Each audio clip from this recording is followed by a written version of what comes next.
Hello friends, welcome to the vibrational channel. मैंने कुछ दिन पहले एक वीडियो पोस्ट किया था होपोनोपोनो पे और उसके बारे में मैंने बताया था कि कैसे एब्राहम हिक्स की मेथड से ये कहीं कुछ हद तक मैच करता है। मैं कुछ चीज़ें ऐड करना चाहूँगा जो मैंने उस टाइम पे मेंशन नहीं की थी और मेरे को थोड़ा टाइम बाद रियलाइज़ हुई। जो होपोनोपो की जो टेक्निक है, और ये जब मैंने रियलाइज़ किया मेरा बिल्कुल माइंड ब्लास्ट हो गया कि मैंने इस चीज़ को पहले कैसे कनेक्ट नहीं किया। पर जो होपोनोपो की टेक्निक है वो एक्चुअली कर्मा क्लियर करने के लिए है। जो आपका कर्मा है उसको क्लियर करने के लिए है। देखो, सदगुरु कहते हैं कि जो कर्म है आपके, वो कुछ नहीं बट एक सॉफ्टवेयर है, एक मेमोरी है, और उस मेमोरी पे आप चलते हो और उस मेमोरी के बेसिस पे ही सारे आप डिसीजंस लेते हो। उस मेमोरी के बेसिस पे ही आपके सारे एक्शंस होते हैं। उस मेमोरी के बेसिस पे ही आप अपना सारा वर्ल्ड परसीव करते हो, उसको रियलाइज करते हो, उसको एक्सपीरियंस करते हो आपकी मेमोरी के बेसिस पे। अब यही सेम चीज़ डॉक्टर ह्यू लेन बोलते हैं, जो हवाईन डॉक्टर है, जो इस स्टडी के बारे में बहुत ज़्यादा बात करते हैं होपोनोपोनो के ऊपर। उनका मैंने पूरा वीडियो देखा। मेरे ख्याल से 9 पार्ट सीरीज़ है, यूट्यूब पे अवेलेबल है और बहुत ही इंटरेस्टिंग है। और उस वीडियो को देखने के बाद आपको ऐसा लगेगा कि वो कुछ हद तक एरोगेंट पर्सन है, जिस तरीके से वो रिप्लाई देते हैं कुछ चीज़ों का। पर ये बात गारंटी करके बोल सकता हूँ कि वो एक बहुत ही हाईली इवॉल्व्ड और हाईली इंटेलिजेंट और अवेकेंड बीइंग है। वो अवेकेंड और स्पिरिचुअल बीइंग है, क्योंकि कुछ चीज़ें उन्होंने ऐसी बोली जो मैं जानता था बट उस चीज़ से कनेक्ट नहीं कर पाया था पहले। तो खैर, उस वीडियो में वो बोलते हैं कि जो आपकी लाइफ है वो होपोनोपो इसलिए करते हैं। आपकी लाइफ में जो आप चीज़ें देखते हो, जो भी चीज़ देखते हो, कोई पर्सन आपके सामने, किसी का कार एक्सीडेंट हो जाता है, अगर आपके सामने हो रहा है, आपने रियलाइज़ किया, आपने उसको परसीव किया, तो इसका मतलब कुछ हद तक आपकी रिस्पॉन्सिबिलिटी है। और डॉक्टर ह्यू लेन तो इस एक्सटेंट तक जाते हैं, वो बोलते हैं कुछ हद तक नहीं, वो पूरी आपकी रिस्पॉन्सिबिलिटी, 100% रिस्पॉन्सिबिलिटी आपकी है। तो उस बेसिस पे वो हमेशा एक चीज़ सोच के चलते हैं कि जब भी उनको एक्शन लेना है उससे पहले वो होपोनोपो करते हैं, या जब भी उनके सामने कुछ चीज़ होती है, कोई भी एक्सीडेंट होता है या कुछ भी लड़ाई झगड़ा कुछ भी होता है, उसके लिए वो होपोनोपो करते हैं। अब यही सेम चीज़ वो डिसीजन मेकिंग में भी करते हैं। क्या होता है, जब भी उनको कुछ डिसीजन लेना होता है वो पहले अपने आप को वो क्लियर करते हैं। आप अपने पुराने पास्ट कर्मा, जो मेमोरीज़ है, उसको क्लियर करते हैं। डॉक्टर ह्यू लेन बोलते हैं कि वो हमारी जो मेमोरीज़ है उसके बेसिस पे हम डिसीजन लेते हैं, उसके हिसाब से हमारे रिजल्ट्स आते हैं। तो वो रिज़ल्ट जो आ रहे हैं वो आपके ऊपर है। चाहे किसी का भी रिज़ल्ट हो और आप उसकी लाइफ में हो, तो वो आपकी रिस्पॉन्सिबिलिटी है। तो वो हमेशा क्लियरिंग करते रहते हैं। हमेशा वो जो चीज़ है, I am sorry, please forgive me, I am sorry, please forgive me, मेरी गलती है, मैं जानता हूँ कि ये जो एक्सपीरियंस तू कर रहा है, तेरी लाइफ में जो सब कुछ सर्कमस्टेंसेस आए हैं वो मेरे हद तक है, मैं इसकी रिस्पॉन्सिबिलिटी लेता हूँ। चाहे तू ले ना ले, पर मैं लेता हूँ। मैं जानता हूँ कि ये जो चीज़ें हो रही है तेरी लाइफ में वो मेरी गलती है, तो मैं सॉरी बोलता हूँ। मैं चाहता हूँ तू रिलीज़ हो, तू देखो खुशी मिले। और इसी जो टेक्निक से उन्होंने बहुत ही ज़्यादा सक्सेस पाई।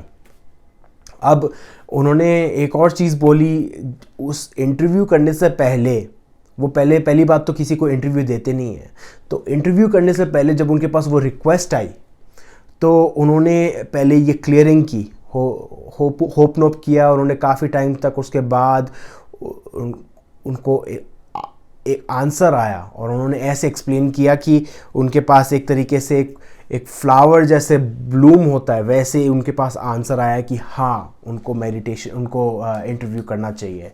सेम जब वो बुक लिख रहे थे जो के साथ, उन्होंने यही सेम चीज़ हुई। उन्होंने रियलाइज़ किया कि उनको लिखनी चाहिए।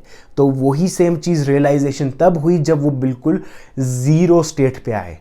तो वो ज़ीरो स्टेट पे आए तब जब उन्होंने वो होपनोप किया, उसके बाद ही वो ज़ीरो स्टेट पे आए। और उसी ज़ीरो स्टेट को बुद्धा ने बोला है कि वो वॉइड स्टेट है, स्टेट ऑफ एनलाइटमेंट है। और यहाँ पर मैंने 2-4 चीज़ें और लिखी है जो मैं बताना चाहूँगा। जीसस भी इसके बारे में बोलते हैं कि यही जो चीज़ है जो स्टेट ऑफ वॉइड है, उसको हम बोलते हैं किंगडम ऑफ हेवन। जब आप उस किंगडम ऑफ हेवन में जाओगे तब आपको आपकी लाइफ में गॉड आएंगे। अब इसका मतलब क्या हुआ? उन्होंने बोला कि जब भी आप होप नोप करते हो, आपके जो आसपास लोग हैं और उनकी लाइफ में ये सब चीज़ें हो रही है, तो आप उनको सॉरी बोलते हो और उनको जब उनके ट्रू सेल्फ में देखते हो। ट्रू सेल्फ क्या है उनका ट्रू सेल्फ है गॉड। वो असल में गॉड के टुकड़े हैं, उनको उस नज़रिए से देखते हैं। तो जब भी कभी उस नज़रिए से देखते हैं तो वही सेम चीज़ जो जीसस ने बोली, वही सेम चीज़ पूरी हो रही है। Whenever you go within the kingdom of heaven, जब कभी आप अंदर जाओगे, अंदर जीरो लेवल पे पहुंचोगे, एकदम वॉइड पे पहुंचोगे, तब आप गॉड से मिल पाओगे, तब आप गॉड देख पाओगे। क्योंकि जब आप जीरो लेवल पे होते हो, आपको कोई भी पर्सन मिलता है, आपको उस पे प्यार आता है, क्योंकि वो एक गॉड है। वो ये कहना चाहते थे। तो यही है होप नोप, और ये प्रैक्टिस बहुत ही पावरफुल है। मैं यूजुअली नहीं करता, बट मैं इस वीडियो देखने के बाद और ये सब चीज़ लर्न करने के बाद मैं पर्सनली चालू करना चाहूँगा, और मैं चाहता हूँ आप भी इस जर्नी पे चालू करें, ये रोज़ प्रैक्टिस करें होप नोप। पर जिस तरीके से मैंने बताया है उस तरीके से कीजिए जो मैंने पुराने वीडियो में बताया है। सिर्फ hope nope, I am sorry, please forgive me, thank you बोलने से शायद आपको रिजल्ट्स मिलेंगे, शायद आपको रिजल्ट्स नहीं मिलेंगे। अगर आपको गारंटीड रिजल्ट्स चाहिए तो थोड़े बहुत स्टेटमेंट्स ऐड कीजिए कि क्यों सॉरी हो, क्यों फॉरगिव करने के लिए बोल रहे हो। और ये मत बोलिए कि उसकी गलती थी इसलिए मैं उसको सॉरी बोल रहा हूँ। आपको खुद ओनरशिप लेनी है। ये पूरा प्रोसेस ओनरशिप का है। यूनिवर्स आप पे बिल्कुल दया नहीं करता, या आपके बारे में बिल्कुल सोचता नहीं है, बिल्कुल केयर नहीं करता। वो सिर्फ और सिर्फ केयर करता है कि आप रिस्पॉन्सिबिलिटी लेते हो या नहीं लेते हो एक्शंस के बारे में। वो मैं जानता हूँ ये जो मैंने स्टेटमेंट्स बोले बहुत ही हार्श है, और यही हार्श स्टेटमेंट्स डॉक्टर ह्यू ने बोले। अब मैं जानता हूँ कि जिस तरीके से उनकी डिलीवरी थी वो एग्जैक्ट उनका इंटेंशन नहीं था, बट जो वो कहना चाहते थे वो एक तरीके से डिलीवर किया उन्होंने, कि जो यूनिवर्स है वो चाहता है कि आप ओनरशिप लो आपकी जो लाइफ में सर्कमस्टेंस हो रहे हैं, और जो आपके अगल बगल में लोग हैं उनके सर्कमस्टेंसेस हो रहे हैं।